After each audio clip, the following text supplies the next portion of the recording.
Assalamualaikum warahmatullahi wabarakatuh. Kami dari kelompok 2 Biologi kelas 10 MIPA 8, saya Abdul Syam Effendi dan teman-teman saya Muhammad Hafidz Maulidan, Yuliana Galuh Kusumawardani, dan Zakia Maita Proberini akan menjelaskan tentang filum Zoolenterata atau yang disebut juga dengan Cnidaria. Yang pertama, apa itu Zoolenterata? Zoolenterata merupakan hewan invertebrata yang memiliki rongga dengan bentuk tubuh seperti tabung dan mulut yang dikelilingi oleh tentakel. Pada saat berenang, pada mulut Zoolenterata menghadap ke dasar laut. Pada tubuh Zoolenterata, yaitu terdiri atas jaringan luar atau exoderm dan jaringan dalam atau endoderm, serta sistem otot yang membujur dan menyilang atau mesoglea. Dalam istilah Zoolenterata berasal dari bahasa Yunani, dari kata soles yang berarti rongga dan enteron yang berarti usus. Fungsi rongga tubuh pada Zoolenterata ialah sebagai alat pencernaan atau gastrovaskuler. Selanjutnya, bagaimana ciri-ciri Zoolenterata? Ciri-ciri Zoolenterata antara lain, yang pertama, Zoolenterata ini merupakan hewan berongga serta rongga itu dimanfaatkan yakni sebagai usus untuk pencernaan makanan. Yang kedua, mempunyai tentakel yang mengandung kapsul kitnoblas. Di kapsul itu terdapat sel nematosid yang menyengat serta beracun. Yang ketiga, hewan yang bisa bersifat polip yakni hidup terikat pada satu tempat dan juga sifatnya medusa yakni hidup bebas.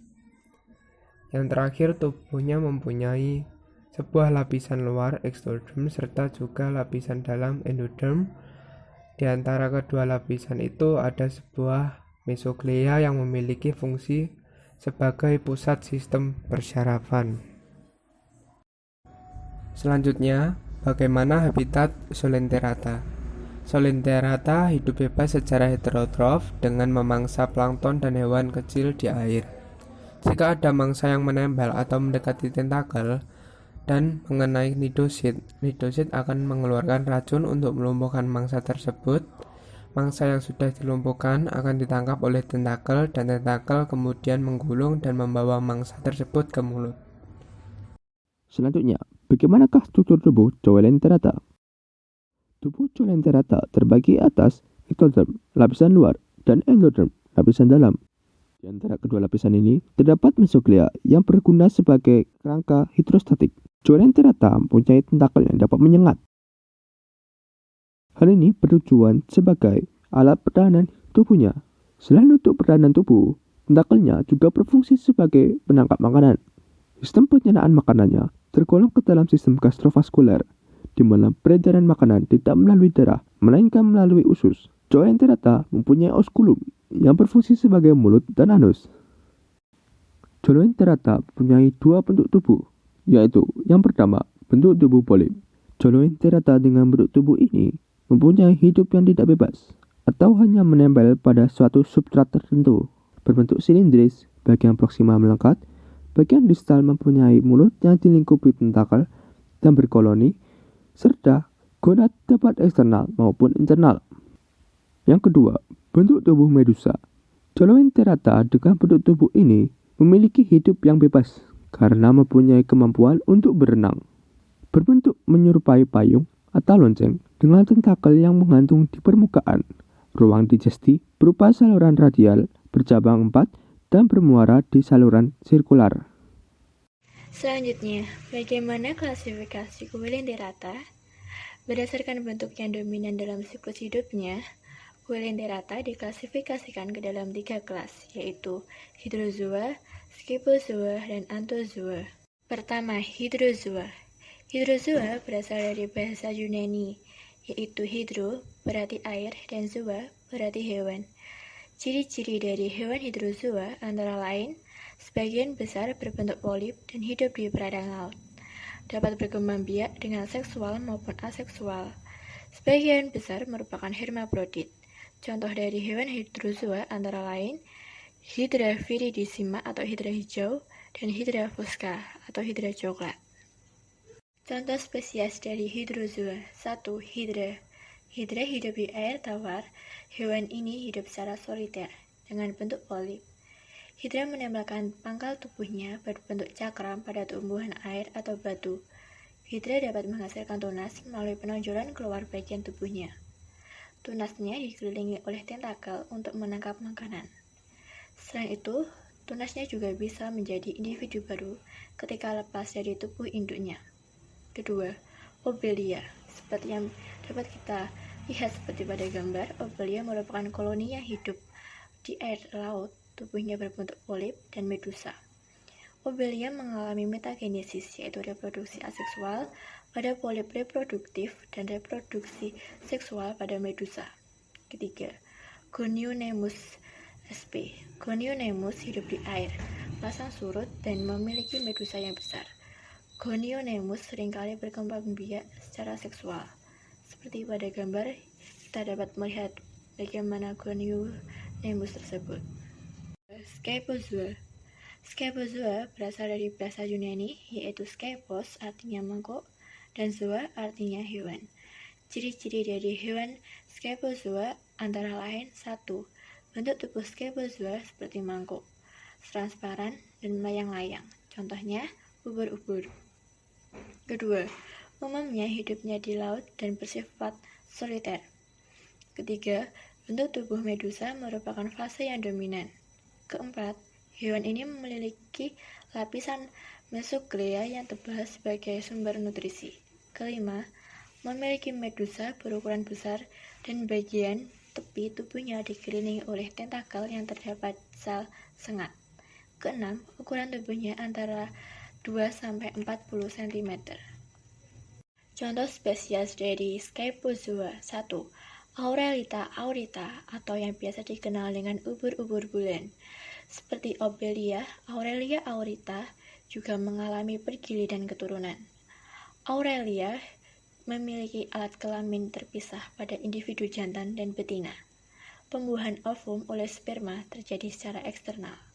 Kedua, Pelagia sp. Ketiga, Cyanea sp. Dan keempat, Cisaura frutescens. Selanjutnya yaitu Anthozoa. Ciri-ciri dari Anthozoa adalah bentuk tubuh Anthozoa menyerupai bunga, yaitu susunan tentakelnya beraneka warna menyerupai bunga. Umumnya habitatnya di laut, sebagian besar hidup secara berkoloni, tetapi ada juga yang hidup soliter. Hewan kelas Anthozoa tidak memiliki medusa. Anthozoa hidup dalam bentuk polip. Tentakel dan rongga gastrovaskular yang mempunyai sekat mengandung nematokis. Tubuhnya berbentuk silinder pendek dan memiliki kaki sebagai cakram untuk melekatkan diri pada substrat. Dan yang terakhir adalah termasuk hewan karang atau anemon laut, yaitu kerangka Anthozoa yang mati membentuk pulau karang. Anthozoa dibagi menjadi dua, yaitu Hexacoralia yang memiliki rongga gastrovaskuler bersekat 6 dan Octacoralia yaitu memiliki rongga gastrovaskuler bersekat 8 dan jumlah tentakel 8 bercabang-cabang.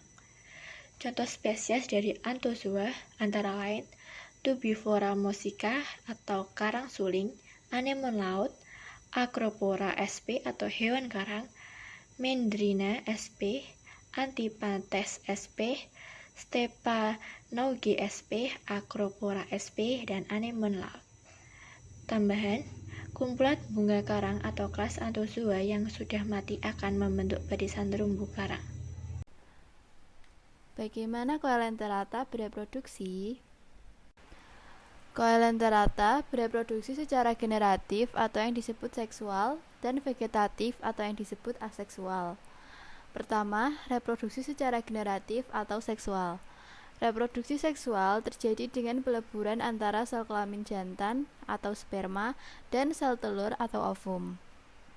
Gamet diproduksi oleh seluruh Coelenterata bentuk medusa dan beberapa Coelenterata bentuk polip. Contoh Coelenterata berbentuk polip yang membentuk gamet adalah Hydra. 2. Reproduksi secara vegetatif atau aseksual. Reproduksi vegetatif terjadi melalui pembentukan tunas. Apabila tunas tersebut lepas dari induknya, maka akan tumbuh menjadi individu baru. Pembentukan tunas selalu terjadi pada Coelenterata yang berbentuk polip. Tunas tumbuh di dekat kaki polip dan akan tetap menempel pada tubuh induknya sehingga membentuk koloni. Perlu diingat juga bahwa beberapa Coelenterata juga hidup dengan hermaprodit atau sperma dan ovum dihasilkan oleh satu individu yang sama. Berikut adalah skema reproduksi dan daur hidup Coelenterata. Apa peranan Coelenterata? Peranan Coelenterata dan spesies yang berperan. Pertama, jenis dari Coelenterata yang hidup di batuan karang yang banyak terdapat di pantai dapat menahan abrasi daratan yang disebabkan oleh ombak. 2. Sebagai tempat untuk berkembang biak biota laut, bahkan bisa juga membentuk taman laut yang sangat penting dalam mengembangkan objek wisata bahari. 3. Biasanya penduduk sekitar pantai sering memanfaatkan karang laut sebagai cenderamata, pembuatan taman, bahkan hingga digunakan sebagai bahan bangunan. 4. Coelenterata yang termasuk dalam kelas Anthozoa adalah bentuk ekosistem terumbu karang yang menjadi tempat hidup atau habitat ikan dan hewan laut lainnya. 5. Terdapat beberapa jenis ubur-ubur atau jellyfish yang tidak beracun sehingga bisa untuk dikonsumsi dan diperdagangkan sebagai ubur-ubur asin. 6. Kerangka luar dari Coelenterata dapat digunakan sebagai hiasan untuk akuarium. Kelompok yang dapat dimanfaatkan untuk hal tersebut misalnya Corallium rubrum atau koral merah, Fungia actiniformis atau karang piring, Paramuricea atau akar bahar, dan Favia speciosa atau karang otak. 7. Selain sebagai bahan makanan, orang Jepang sering menggunakan ubur-ubur sebagai bahan pembuatan kosmetik. 8. Jenis Anthozoa yang dapat membentuk rangka dari zat tanduk sering dikenal dengan akar bahar, dapat digunakan sebagai gelang. 9. Jika pertumbuhan Coelenterata terutama kelompok Anthozoa berkembang begitu banyak dan terlalu berlebihan, maka dapat menyebabkan pendangkalan air laut, sehingga hal tersebut dapat membahayakan dan mengganggu proses pelayaran kapal. 10. Sengatan yang dikeluarkan oleh kelompok hidrozoa dapat mengganggu kenyamanan dan keamanan pada penyelam. Nah, sekarang kita sudah tahu berbagai macam fakta tentang Coelenterata. Terima kasih atas perhatiannya. Jika ada kesalahan kata dari saya dan teman-teman saya, kurang lebihnya mohon maaf. Wassalamualaikum warahmatullahi wabarakatuh.